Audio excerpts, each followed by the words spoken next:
اب تیسری چیز کیا ہے کہ ہم کسی نیک آدمی کو، پرہیزگار کو، متقی کو دعا کرنے کے لیے کہہ سکتے ہیں بشرطے کہ وہ زندہ ہو، عقیدہ توحید اس کا صحیح ہو.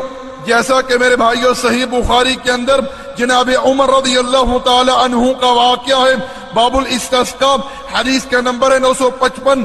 جب ان کے دورہ خلافت میں ایک دفعہ بارش نہیں ہو رہی تھی تو انہوں نے جناب عباس رضی اللہ تعالی عنہ سے دعا کرنے کے لیے کہا تھا، جو اس وقت زندہ تھے، صحابہ میں بزرگ تھے، رسول اللہ صلی اللہ علیہ وسلم کے چچا تھے.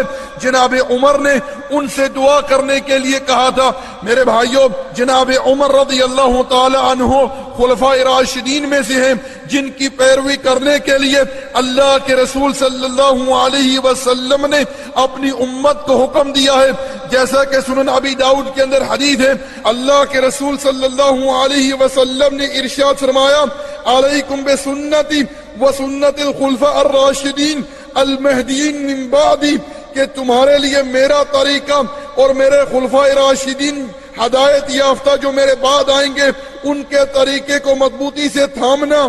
تو میرے بھائیوں، جناب عمر رضی اللہ تعالی عنہ خلفائے راشدین میں سے ہیں جن کی پیروی کرنے کے لیے اللہ کے رسول صلی اللہ علیہ وسلم نے اپنی امت کو حکم دیا ہے. تو میرے بھائیوں، جناب عمر کا یہ اسوہ ہمیں بتلا رہا ہے کہ ہم کسی نیک آدمی کو، پرہیزگار کو، متقی کو دعا کرنے کے لیے کہہ سکتے ہیں بشرطے کہ وہ زندہ ہو، عقیدہ توحید اس کا صحیح ہو.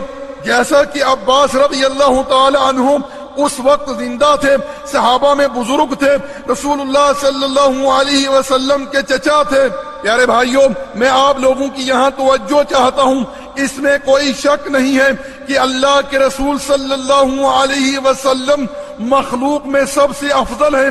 میرے بھائیوں، اس وقت مدینے میں صحابہ کرام کے پاس اللہ کے رسول صلی اللہ علیہ وسلم کی قبر موجود تھی، لیکن وہ لوگ اللہ کے رسول صلی اللہ علیہ وسلم کی قبر پر نہ گئے دعا کرنے کے لیے.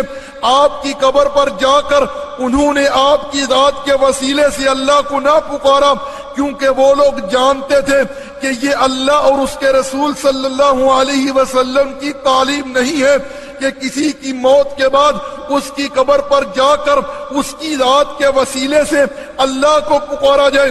میرے بھائیوں، اگر کسی کی موت کے بعد اس کی قبر پر جا کر اس کی ذات کے وسیلے سے اللہ کو پکارنا جائز ہوتا تو اللہ کے رسول صلی اللہ علیہ وسلم کے صحابہ کرام ضرور ایسا کرتے، لیکن انہوں نے ایسا نہ کیا، بلکہ وہ لوگ جناب عباس کے پاس گئے جو اس وقت زندہ تھے، صحابہ میں بزرگ تھے، رسول اللہ صلی اللہ علیہ وسلم کے چچا تھے.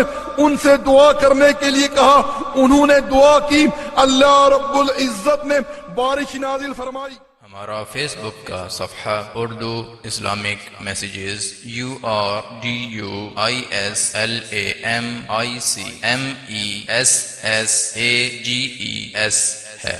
ہمارا واٹس ایپ کا نمبر 0097333190627 ہے.